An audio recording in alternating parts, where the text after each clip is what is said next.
ಮಾಧವ ತೀರ್ಥ ಶ್ರೀಪಾದಂಗಳವರು ಅನೇಕ ಕಡೆಗೆ ಸಂಚಾರವನ್ನ ಮಾಡ್ತಾ ವಾದಿಗಳ ನಿಗ್ರಹವನ್ನ ಮಾಡಿದ್ದಾರೆ. ಶ್ರೀಮದಾಚಾರ್ಯರ ಸಿದ್ಧಾಂತದ ಪ್ರಚಾರವನ್ನ ಮಾಡಿದ್ದಾರೆ. ಶಾಲಿಗ್ರಾಮ ಎಂಬ ಕ್ಷೇತ್ರ, ಅಲ್ಲಿರುವ ನರಸಿಂಹದೇವರ ದೇವಸ್ಥಾನದಲ್ಲಿ ಇರತಕ್ಕಂತಹ ಒಂದು ಪ್ರಾಚೀನವಾದ ಪ್ರತಿಮೆ, ರಾಮದೇವರ ಪ್ರತಿಮೆ, ಅದನ್ನು ಸ್ವೀಕಾರ ಮಾಡಿ ಆ ಪ್ರತಿಮೆಯನ್ನ ಅಕ್ಷೋಭ್ಯ ತೀರ್ಥರಿಗೆ ಕೊಟ್ಟು, ಇದನ್ನ ತೆಗೆದುಕೊಂಡು ನೀವು ದೇಶ ದಿಗ್ಜಯವನ್ನ ಮಾಡಿ ಸಂಚಾರವನ್ನ ಮಾಡ್ತಾ ಇರ್ರಿ ಅಂತ ಕೊಟ್ಟು ಕಳಿಸ್ತಾರೆ.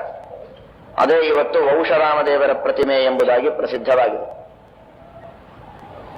ಮೂಲ ರಾಮದೇವರು, ದಿಗ್ವಿಜಯ ರಾಮದೇವರು, ಮೂಲ ಸೀತಾದೇವಿಯರು ಹಾಗೂ ವ್ಯಾಸಮುಷ್ಟಿಗಳು ಇವುಗಳಿಗೆ ಮುಖ್ಯ ಸಂಸ್ಥಾನ ಪ್ರತಿಮೆಗಳು ಅಂತ ಕರೀತಾರೆ. ವಂಶರಾಮದೇವರು ಹಾಗೂ ವಿಠ್ಠಲ ದೇವರು ಇವರಿಗೆ ಅಣುಸಂಸ್ಥಾನ ಪ್ರತಿಮೆಗಳು ಅಂತ ಹೇಳುವಂತಹ ಪದ್ಧತಿ. ಆ ಅಣುಸಂಸ್ಥಾನದ ಪ್ರತಿಮೆಯನ್ನ ಮೊಟ್ಟ ಮೊದಲಿಗೆ ಪ್ರಾರಂಭ ಮಾಡಿದವರು ಮಾಧವ ತೀರ್ಥರು. ಆ ಅಣುಸಂಸ್ಥಾನದ ಪ್ರತಿಮೆ ವಂಶರಾಮದೇವರು ಅದು ಪ್ರಾಚೀನವಾದದ್ದೇ. ಶಾಲಿಗ್ರಾಮ ಕ್ಷೇತ್ರದಲ್ಲಿರುವ ನರಸಿಂಹದೇವರ ದೇವಸ್ಥಾನದಲ್ಲಿ ಇರುವಂತಹ ಪ್ರತಿಮೆ ಅದು. ಆ ಪ್ರತಿಮೆಯನ್ನ ತೆಗೆದುಕೊಂಡು ಅದನ್ನ ತಾವು ವಿಶೇಷವಾಗಿ ಪುನಃ